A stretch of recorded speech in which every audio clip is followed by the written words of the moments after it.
Thorax, Señor de las Sombras, por Guy Haley. Capítulo 2. La caída de la casa Adrien. Había muchas fiestas. A Aranan Armadon Adrien no es que le importara, pero rara vez eran solo fiestas. Ya se acercaba la larga marcha de la salvación. Durante los 3 meses siguientes, los yavaranos se vieron obligados a celebrar, entre sus agotadores turnos de trabajo, la víspera del levantamiento, el día atómico, el día del Salvador, la noche del cumplimiento y la renovación del juramento. Se llevarían a cabo muchos negocios entre las recepciones que habría entre ellas. Aranan tenía demasiados eventos de ese tipo a los que asistir. La última fiesta a la que asistiría se estaba celebrando en el Museo Chiavarano, un prestigioso escenario para cualquier evento y un sutil toque de atención a los nuevos maestros del Mechanicum del planeta. La política de Chiavará era tan mezquina, pensó Aran, mientras se escondía tras las esquinas y evitaba deliberadamente el contacto visual al tiempo que observaba a los miembros de los tecnogremios intentar charlar con sus maestros medio humanos. Dos cosas les impedían tener éxito. En primer lugar, los tecnosacerdotes del Mechanicum no se dedicaban a charlar. En segundo lugar, los rostros de todos los miembros de los gremios que había en esa sala ardían de resentimiento tras sus forzadas sonrisas. Aun así, los asistentes persistían en hablar entre ellos, sin que ninguna de las partes entendiera a la otra, para así unirse brevemente en la lenta y ritual tortura de la socialización oficial. Los chiavaranos eran untuosos y poco sinceros, y los sacerdotes del Mechanicum, extraños cyborgs cuyas capuchas ocultaban mentes de diodos y cables, no podían evitar ser calculadores. No era una buena mezcla. La recepción exhibía la disfunción de Kiavar para todos los que la vieran. ¡Qué desastre! Se dijo Aranan a sí mismo. Hizo girar el vino en su copa y observó un diminuto vórtice. La bebida era débil e insípidamente tibia. Una voz familiar cerca de él le hizo levantar la cabeza. A no más de 4 metros estaba Ev Ten, uno de los pocos hombres cercanos en edad al de la recepción. Ev Ten había sido algo salvaje, una leyenda en el círculo social cuando Aranan todavía daba sus primeros y titubeantes pasos tras la protección de su madre. En realidad, Ed había sido uno de los amigos de su primo, no suyo. Nunca había sido muy cercanos, pero Alan se dirigió hacia él, con un alivio que resplandecía por todos sus poros. ¡Ev! Le llamó. ¡Ev! No hubo reconocimiento alguno. Ev no miró en su dirección. ¡Ev! Llamó de nuevo, agitando la mano como un tonto. Intentó abrirse pasos empujones junto al un acólito del Mechanicum, con la forma de un horno, envuelto en su túnica roja. Tontamente esperó encontrar carne, pero en cambio se golpeó el codo de forma dolorosa contra el metal que había debajo de la tela. ¡Soy yo! Armadon Adrin, el primo de Hennepin. Ebb se apartó de su compañero de conversación, con el diálogo roto por el silencioso y mutuo acuerdo de los miembros de la alta sociedad, que no están interesados en los demás. Ambos hombres se miraron con ojos penetrantes, juzgando y tratando silenciosamente de convencer al otro de quién era el aburrido. Ah, sí, lo recuerdo. El pequeño Teresa, convertido en todo un adulto. Saludó a Ebb, mientras se volvía para ver a Aranan. Aranan odiaba el apodo. Era un nombre que le reducía el estatus de una cosa. Ebb siempre había sido cruel. No debería haber hablado con él, pero no había nadie más con quien compartiera una conexión. ¿Cómo estás? ¿No le daste en la oficina de tu padre el verano pasado? No me lo recuerdes, se quejó Aranan. Vaya, así es como andan las cosas, ¿eh? 3A. No suena muy bien. Ed puso la mano reconfortante en su brazo. Aranan era demasiado quiabano como para tomar el gesto de pie de la letra. Había intriga en todo movimiento del cuerpo de un miembro de los gremios, pero estuvo patéticamente agradecido de todos modos. Horrible, admitió. Simplemente horrible, dijo, completamente en serio. Ya veo, le apoyó Ed. Puso una cara compasiva. Aburrido, ¿eh? Te acostumbrarás a esto. ¿Estás seguro? Mira todo esto, señaló. Seguramente el Mechanicum verá que el hecho de albergar el intercambio anual de contratos en un museo dedicado a los tecnogremios no es más que una protesta por su presencia. Eve Ten seguía teniendo una sonrisa que Aranan recordaba, pero los ojos que le brillaban sobre ella habían perdido todo deseo por la vida y se habían llenado con la frialdad de un burócrata. Mi querido amigo, el Mechanicum dejó que los tecnogremios hicieran la recepción aquí. Nos pueden haber detenido, pero no lo hicieron. Nos hacen saber que ven el insulto y no les importa. Nos dicen que cualquier cosa que hagamos es inútil. Ahora son ellos quienes tienen todo el poder. Aranan tenía poco poder, y Ed ya estaba buscando por la sala una ruta de escape. Todavía no tienen todos nuestros secretos, indicó Aranan con un tono persuasivo de voz que ni a él mismo le gustó. Es lo único que nos mantiene con vida, murmuró Ed. Aranan se mostró resentido. Es ridículo. El emperador habla de la iluminación y del fin de la superstición, y pone este grupito de sacerdotes por encima de nosotros. Puede que no tengamos la sabiduría de los antiguos, pero somos científicos, no hechiceros como ellos. Cuidado, Aranán. Eso es traición. Ed sonrió a una bella mujer que resplandecía gracias a sus pulsantes implantes subdérmicos, y tomó una copa de la bandeja que le ofrecía. En esa sonrisa estuvo presente un poco del viejo Ed, lo que animó a Aranan, pero la luz se desvaneció del rostro de Ed cuando la mujer se dio la vuelta, y Aranan le dio un vuelco el corazón. Has cambiado, Ed. La expresión que puso Ed dio a entender que no estaba del todo de acuerdo, pero tampoco en desacuerdo. Aranan estaba tentando la suerte. Tú también cambiarás, Aranan. La política te aplastará delante de tus ojos.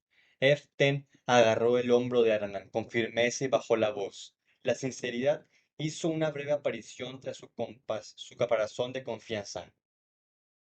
Agradece que estuvieras una temporada alejado de todo esto. Ahora tienes que pensar en el honor de tu gremio, en lugar de pensar en tu propio placer. Aranan frunció el ceño. Ahora anímate, Trezar. Ha sido un placer verte. Debo irme. Estiró un dedo de la mano que sujetaba el vaso y señaló a otro lado de la habitación. Veo que el representante jasiliano está solo. Tengo la intención de emborracharlo y acosarlo para que firme un acuerdo comercial favorable en mi casa. Si me disculpas, no suelo hablar con forasteros de otros mundos muy a menudo. Tengo que aprovechar la oportunidad cuando se presenta. Tú también deberías de hacerlo.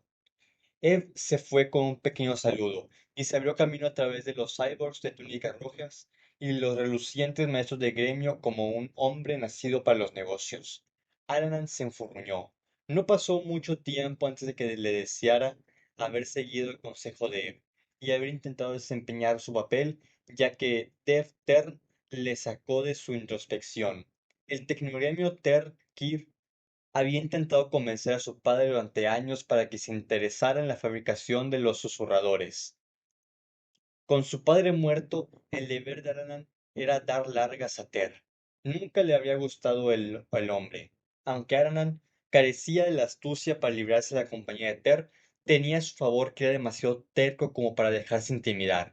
Mientras que la conversación continuaba sin cesar, Aranan mantuvo un ojo en las azafatas que servían las bebidas y otro en el cronógrafo del museo. A Deventer apenas le dirigió la mirada. Le molestaba el cronógrafo, tanto como le molestaba Ter.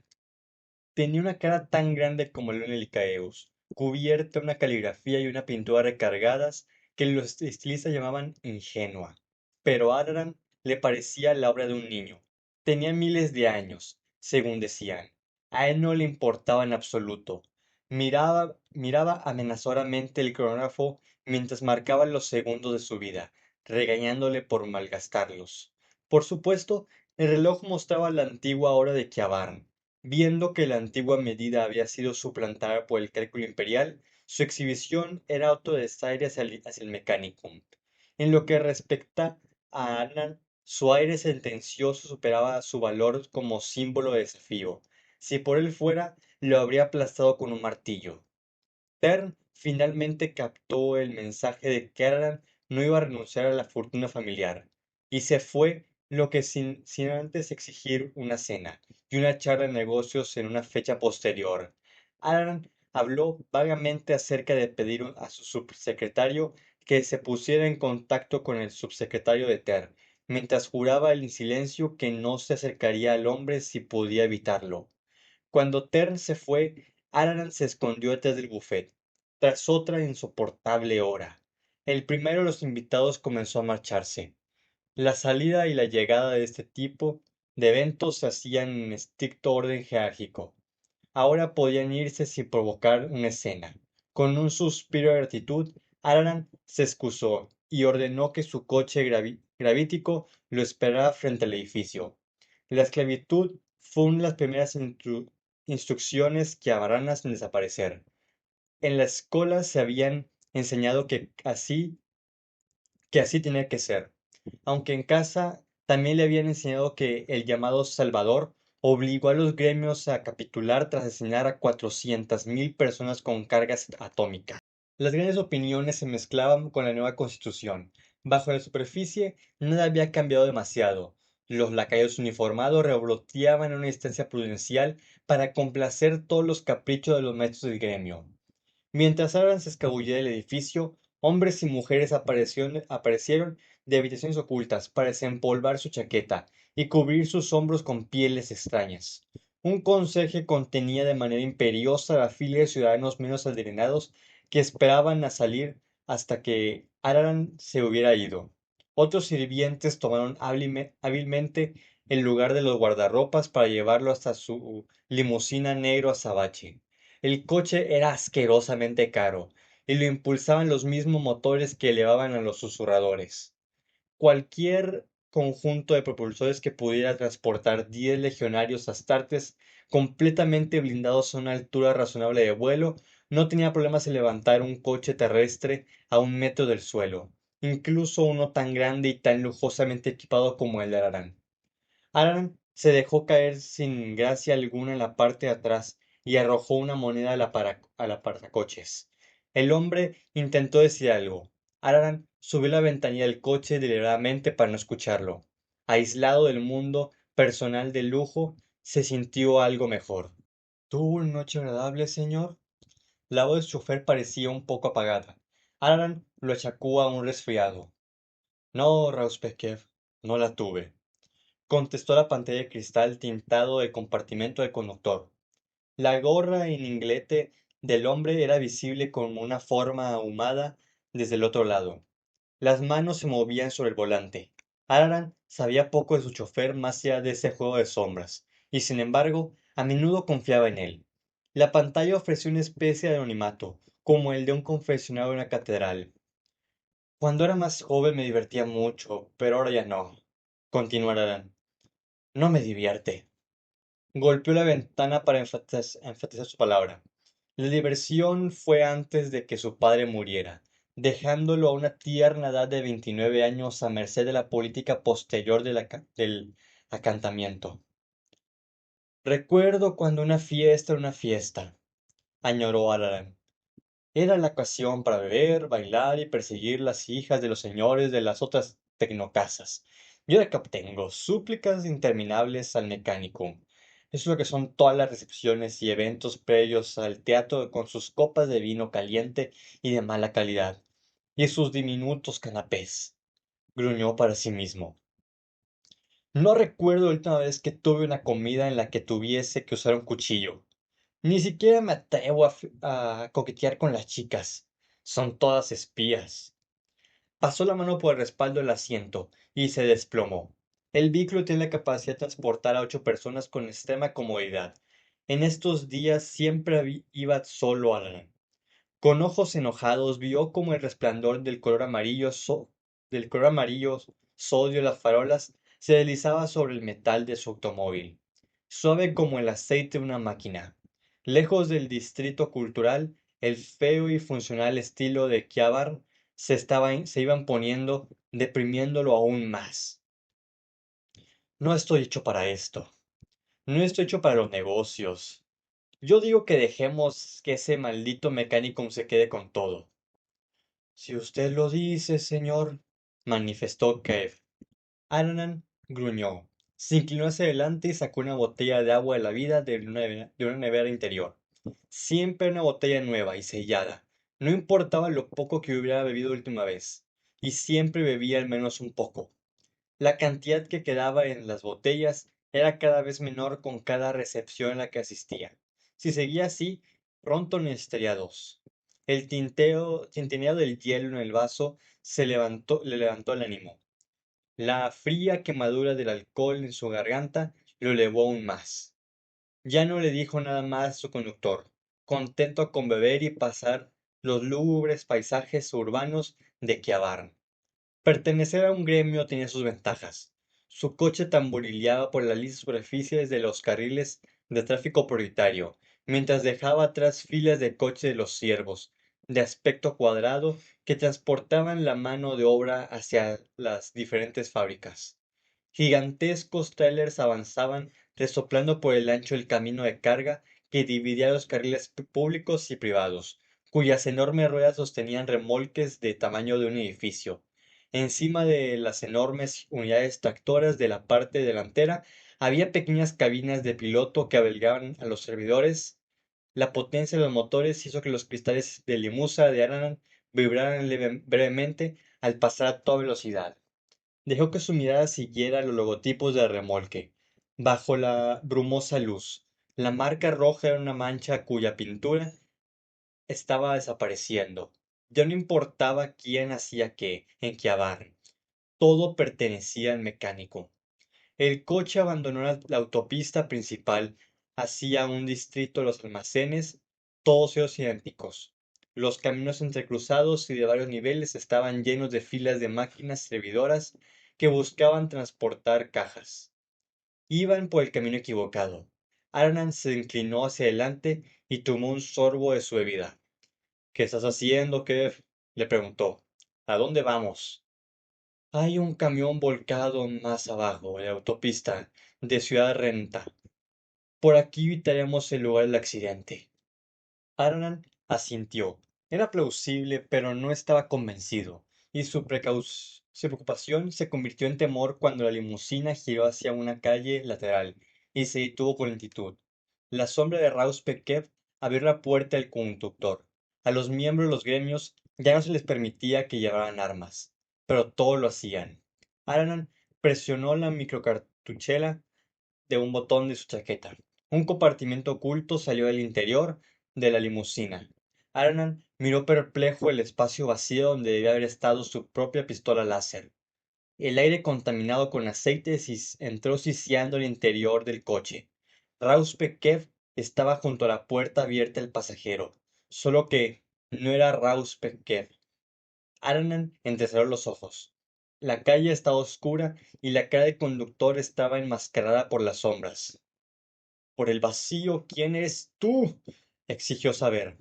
Pero él ya lo sabía.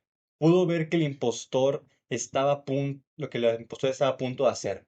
No por el hecho de que estuviera allí, ni por la delgada pistola de agujas que sostenía en su mano enguantada, sino por sus ojos. Era el único rasgo que podía ver, y que brillaban brillantes en la oscuridad. Eran planos, duros y desprovistos de emoción. Me vas a matar. Alan quiso decir esas palabras, pero estaban atrapadas en su cerebro. Eran demasiado horribles como para que su boca las pronunciara. Escúchate cómo gimoteas, parásito. El conductor se llevó la mano al cuello y desactivó el motor de voz. La voz de Kev fue reemplazada por la de una mujer. Alan se dio cuenta del detalle en el silencio. Nunca has trabajado un día en tu vida, le increpó la mujer. Tienes todo tipo de placeres y no te quejas. Deberíamos haberte eliminado cuando tuvimos la oportunidad. Es hora de terminar el trabajo. El suave y plateado cañón de la pistola se elevó. La apertura del cañón era demasiado pequeña como para ser peligrosa. Ese fue el último pensamiento de Aranan. Corvus Corax se despide de ti, sentenció la mujer, y el disparo atravesó el corazón de Eranan Armadon Adrin. Felinia miró con odio el cadáver tendido en el asiento. Un hilillo de sangre brotó por la pequeña herida. Aparte de eso, Adrien podría haber estado durmiendo. Se deshizo el uniforme robado y lo arrojó sobre el cuerpo del conductor, del cual estaba embutido en el hueco para los pies del copiloto. Debajo tenía un traje ajustado que cubrió las ropas de un trabajador. Objetivo eliminado, informó por un box en su muñeca. Las palabras se codificaron y se cifraron antes de que fueran enviadas hacia sus maestros. Lanzó un dispositivo incendiario en la parte trasera del automóvil. La bomba del tamaño de un pulgar rebotó en el asiento y se perdió bajo Adrien. A pesar de la aparente intrascendencia de la granada, la pequeña cantidad de fósfex que contenía era más que suficiente para reducir el vehículo chatarra. El coche ya estaba ardiendo cuando ella se desvaneció en la noche mientras esquivaba el ejército de sirvientes que cargaban y descargaban las torres de almacenamiento. Las alarmas empezaron a resonar por los desfiladeros de metal. Para entonces ya se había ido.